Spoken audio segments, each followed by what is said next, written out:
আমার প্রিয় চতুর্থ শ্রেণীর ছাত্রছাত্রীরা, আশা করি তোমরা সবাই ভালো আছো এবং মন দিয়ে পড়াশোনা করছো।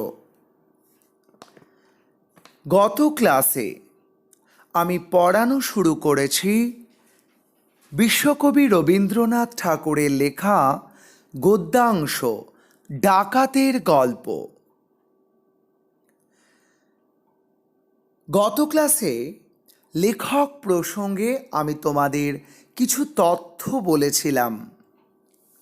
তোমরা নিশ্চয়ই লেখক প্রসঙ্গে জেনেছ, অর্থাৎ রবীন্দ্রনাথ ঠাকুর সম্পর্কে আমি যা যা কথা বলেছি তোমরা নিশ্চয়ই প্রত্যেকে শুনেছ।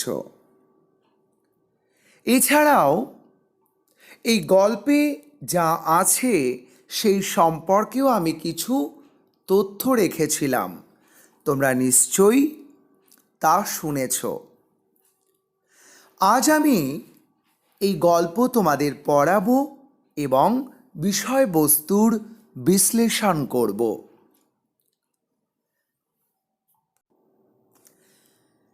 গত ক্লাসেই বলেছিলাম এই গল্পে যে সাহসী ব্যক্তির কথা বলা হয়েছে তিনি হলেন শম্ভু। আর ডাকাতের গল্প, নিশ্চয়ই তোমাদের এই ডাকাত বা ডাকাত দল সম্পর্কে একটি ধারণা আছে। তো এই গল্পে ডাকাত দলের সঙ্গে কার লড়াই হলো বা এই গল্পের বিষয়বস্তু কি তা কিন্তু আমরা গল্প পড়েই বুঝতে পারব। এবার ফিরব সরব পাঠে, মন দিয়ে শুনবে। ডাকাতের গল্প, রবীন্দ্রনাথ ঠাকুর। গুপ্তিপাড়ার বিশ্বম্ভর বাবু পালকি চড়ে চলেছেন সপ্তগ্রাম। ফাল্গুন মাস, কিন্তু এখনো খুব ঠান্ডা। কিছু আগে প্রায় সপ্তাহ ধরে বৃষ্টি হয়ে গেছে। বিশ্বম্ভর বাবুর গায়ে এক মোটা কম্বল। পালকির সঙ্গে চলেছে তার শম্ভু চাকর, হাতে এক লম্বা লাঠি। পালকির ছাদে ওষুধের বাক্স দড়ি দিয়ে বাঁধা। শম্ভুর গায়ে অদ্ভুত জোর। একবার কুম্ভীরার জঙ্গলে তাকে ভল্লুকে ধরেছিল। সঙ্গে বন্দুক ছিল না, শুদ্ধ কেবল লাঠি নিয়ে ভল্লুকের সঙ্গে তার যুদ্ধ হলো। শম্ভুর হাতের লাঠি খেয়ে ভল্লুকের মেরুদণ্ড গেল ভেঙে। তার আর উত্থান শক্তি রইল না।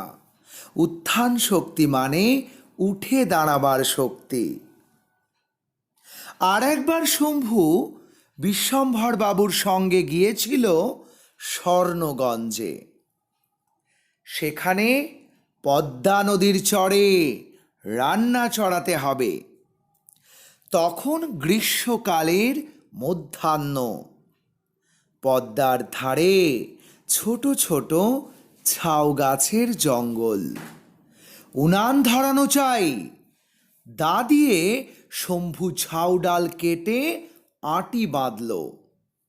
অসহ্য রৌদ্র, বড় তৃষ্ণা পেয়েছে। নদীতে শম্ভু জল খেতে গেল। এমন সময় দেখলে একটা বাছুরকে ধরেছে কুমিরে। শম্ভু এক লম্ফে জলে পড়ে কুমিরের পিঠে চড়ে বসল। দাঁড়িয়ে তার গলায় পুঁছ দিতে লাগলো। জল লাল হয়ে উঠল রক্তে। কুমির যন্ত্রণায় বাছুরকে দিল ছেড়ে। শম্ভু সাঁতার দিয়ে ডাঙায় উঠে এলো। বিশ্বম্ভর বাবু ডাক্তার, রোগী দেখতে চলেছেন বহু দূরে। সেখানে স্টিমার ঘাটের স্টেশন মাস্টার মধু বিশ্বাস। তার ছোট ছেলের অম্লশূল। অম্লশূল মানে কি? অম্লের পরিমাণ বেশি হয়ে গেলে পেটের মধ্যে তীব্র যন্ত্রণা হয়, একে অম্লশূল বলে। তো তার ছোট ছেলের অম্লশূল বড় কষ্ট পাচ্ছে। বিষ্ণুপুরের পশ্চিম ধারের মাঠ প্রকাণ্ড বড়। সেখানে যখন পালকি এলো তখন সন্ধ্যা হয়ে এসেছে। রাখাল গরু নিয়ে গোষ্ঠে ফিরে চলেছে। গোষ্ঠে মানে কি? গোষ্ঠে মানে গোয়ালে। বিশ্বম্ভরবাবু তাকে ডেকে জিজ্ঞাসা করলেন, ওহে বাপু, সপ্তগ্রাম কত দূরে বলতে পারো? রাখাল বললে, আগে সে তো 7 ক্রোশ হবে। আজ সেখানে যাবেন না। পথে ভীষ্মহাটের মাঠ, তার কাছে শ্মশান, সেখানে ডাকাতের ভয়। ডাক্তার বললেন, বাবা, রোগী কষ্ট পাচ্ছে, আমাকে যেতেই হবে। আজ এই পর্যন্তই আমি সরব পাঠ করব। এবার যে অংশটুকু আমি পড়ালাম তার বিষয়বস্তুর বিশ্লেষণ মন দিয়ে শুনবে। গুপ্তিপাড়ার বিশ্বম্ভর বাবু পালকি চড়ে চলেছেন সপ্তগ্রাম। গুপ্তিপাড়ার বিশ্বম্ভর বাবু তিনি কোথায় চলেছেন? তিনি কিসে চড়ে চলেছেন? তিনি পালকিতে চড়ে চলেছেন। কোথায় চলেছেন? সপ্তগ্রাম। ফাল্গুন মাস, বুঝতেই পারছো ফাল্গুন মাস মানে কি? ফাল্গুন মাস মানে বসন্তকাল। ফাল্গুন চৈত্র নিয়ে হয় বসন্তকাল। কিন্তু এখনো খুব ঠান্ডা।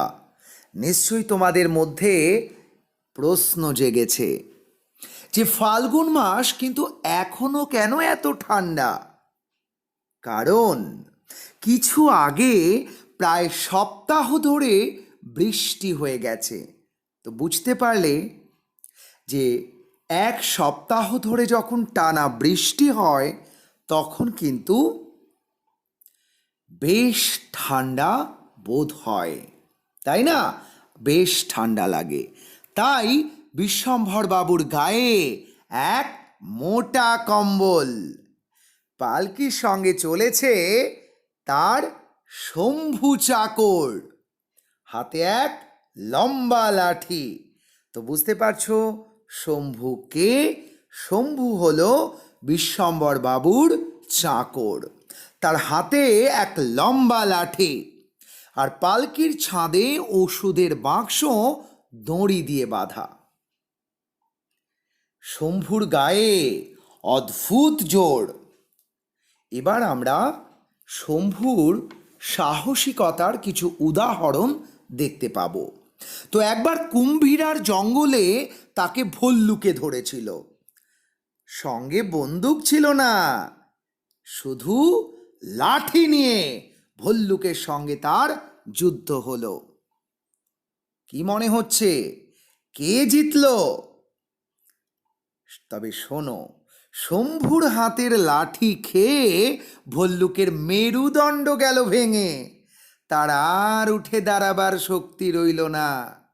তো বুঝতে পেরেছ শম্ভুর গায়ে কি অদ্ভুত জোর। আর একবার শম্ভু বিশ্বম্ভর বাবুর সঙ্গে গিয়েছিল স্বর্ণগঞ্জে। তো সেখানে পদ্মা নদীর চরে রান্না চড়াতে হবে। গ্রীষ্মকালের মধ্যাহ্ন, বুঝতেই পারছো। পদ্মার ধারে ছোট ছোট ঝাউ গাছের জঙ্গল, উনান ধরাতে হবে। তো তো দা দিয়ে শম্ভু ছাউডাল কেটে আঁটি বাঁধল। অসহ্য রৌদ্র, বড় তৃষ্ণা পেয়েছে। নদীতে শম্ভু জল খেতে গেল। এমন সময় দেখলে, কি দেখলে? একটা বাছুরকে ধরেছে কুমিরে।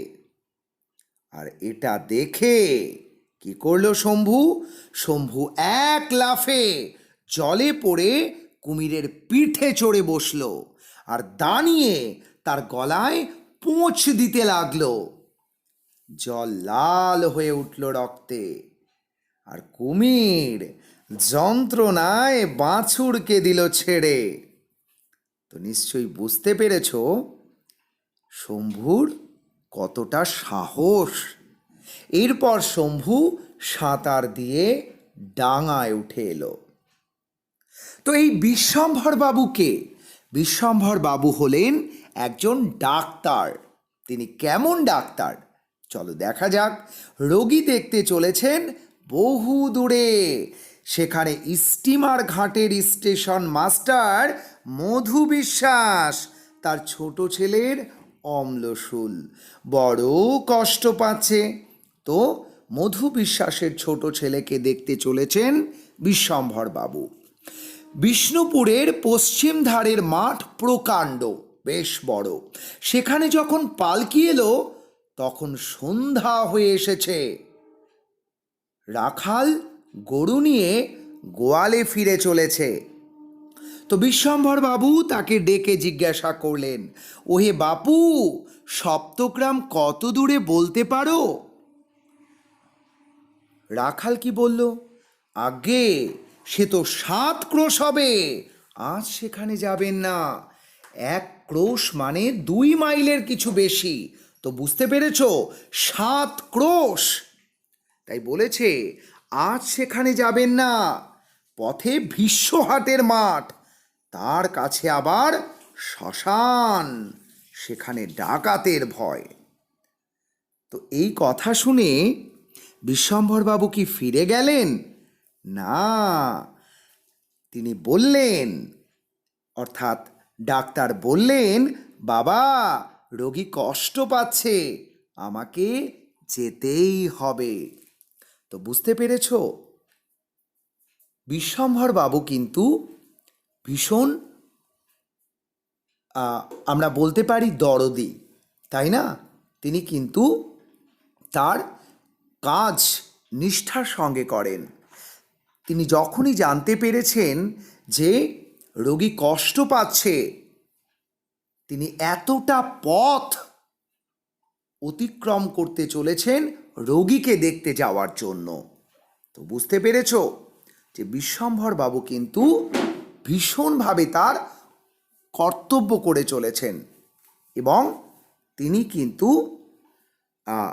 একজন ডাক্তার হিসেবে আমরা একজন আদর্শ ডাক্তার বলতে যা বুঝি ঠিক তাই। তিনি রোগীর কষ্ট বুঝতে পেরেছেন, তাই নিজের কষ্টকে উপেক্ষা করে তিনি রোগী দেখতে চলেছেন এত দূরে। তো বুঝতে পেরেছ, আজ এই পর্যন্তই বিষয়বস্তুর বিশ্লেষণ আমি করলাম। এর পরের অংশের সড়ক পাঠ এবং বিষয়বস্তুর বিশ্লেষণ আমি পরের ক্লাসে করব। এবার আমি শব্দার্থ রেখেছি তোমাদের জন্য দুটো। উত্থান শক্তি মানে উঠে দাঁড়াবার শক্তি, আর গোষ্ঠে মানে গোয়ালে। বাড়ির কাজ রেখেছি তোমাদের জন্য। তোমাদের কিন্তু উত্তর নিজেদের লিখতে হবে। লিটারেচার কপিতে তোমরা নিজেরা উত্তর লিখবে। একটি বাক্যে উত্তর দাও। দেখো আমি 3টে প্রশ্ন রেখেছি। প্রথম প্রশ্ন, ক, শম্ভু কে? 2 ক, খ নাম্বার, সপ্তগ্রাম যাওয়ার পথে কোথায় ডাকাতের ভয় আছে? আর গ, কি উপসর্গ দেখে তুমি অম্লশূল হয়েছে বুঝতে পারবে?